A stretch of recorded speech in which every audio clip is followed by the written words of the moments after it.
A progressive approach to the economy requires change in the relation of labor to capital and in the nature of work. In this discussion, I distinguish the short-term changes that are needed from the long-term direction. Today's new vanguard of production, the knowledge economy, confined to islands, to fringes, excluding the vast majority of workers and businesses, has been accompanied throughout the world by the consignment of ever larger portions of the labor force to precarious employment.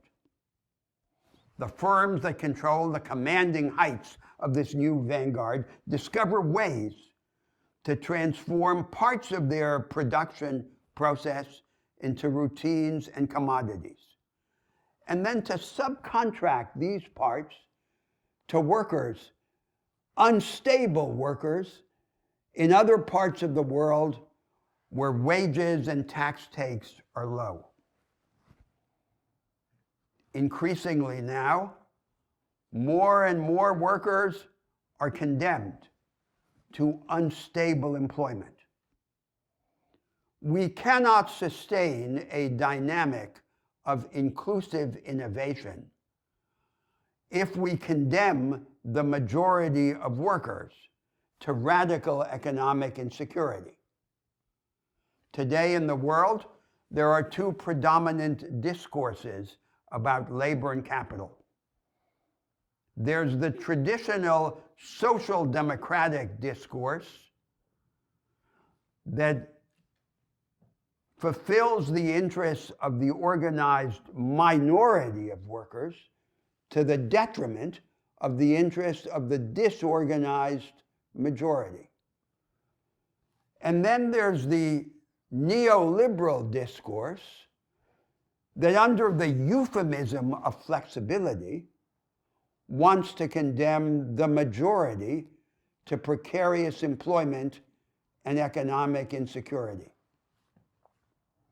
We need a third position. We cannot abolish by decree the new practices and relations of production, but neither can we allow them to result in this radical economic insecurity incompatible with inclusive and sustained innovation. We need a new body of labor laws alongside the old labor laws to represent, organize, and protect the new precarious workers. The less they are organized and represented, the more they must be protected by direct legal intervention in the employment relation. For example, a principle of price neutrality, that labor performed under conditions of unstable employment be remunerated at least the level of the equivalent form of work done under stable employment contracts. To master the problem of precarious work is just the front line of a direction for the future that would include three large ambitions.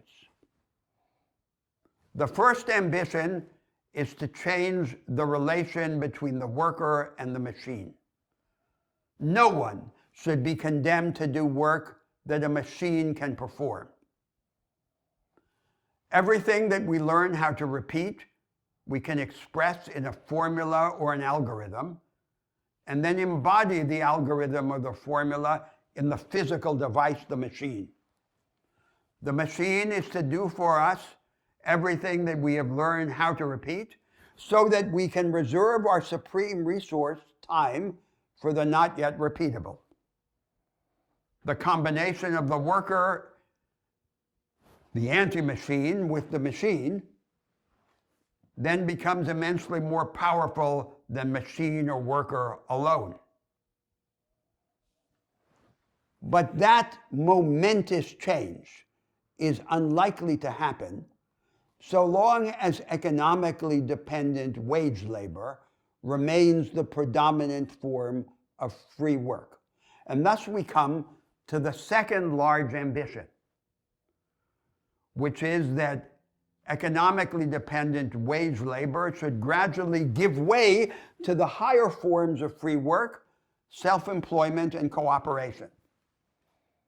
In the 19th century, liberals and socialists alike, everyone, from Karl Marx to John Stuart Mill and Abraham Lincoln, believed that wage labor performed on the basis of economic dependence was a defective and transitory form of free work, retaining characteristics of slavery and serfdom, and must give way to the higher forms. It was only in the late 19th century that the predominance of economically dependent wage work was naturalized. So once again, we must create the conditions under which this lower form of free work can gradually be superseded by the higher forms. But we will not achieve that ambition unless we also progress in a third goal, to innovate in the legal and institutional form of the market economy. So long as there is only one mechanism of decentralized access to productive resources and opportunities, the traditional unified property right, self-employment and cooperation will continue to seem incompatible with the imperative of economies of scale and aggregation of resources in a contemporary dynamic economy. We need to have a radical diversification of the forms of decentralized access to productive resources and opportunities. Traditional unified property should be just one of those methods. It has an advantage. It allows an entrepreneur to do something at his own risk in which no one else believes. But it shouldn't be the only form. There should be other ways in which we can multiply different forms of claims on productive resources by workers, local governments, and communities, as well as investors. Claims that would be superimposed on the same productive resources. Different forms of conditional or temporary property rights, disaggregations of unified property as the institutional and legal basis of a democratized market order. And it is in that circumstance that free work is much more likely to become really free, overcoming the naturalization of economically dependent wage labor.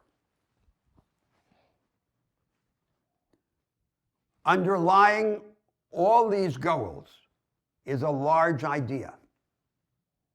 The large idea is that we don't need to be free simply by liberating ourselves from the economy. We can become free in the economy. Karl Marx and John Maynard Keynes both had the view that work was a hateful burden from which we would be freed by the overcoming of scarcity. But scarcity is not going to be overcome anytime soon. And we need work. We need work not just to sustain ourselves, but to free ourselves. We transform ourselves by transforming the world in work. And therefore, we want freedom in the economy and not just freedom from the economy. We will achieve it by transforming the character of work and the relation of labor to capital.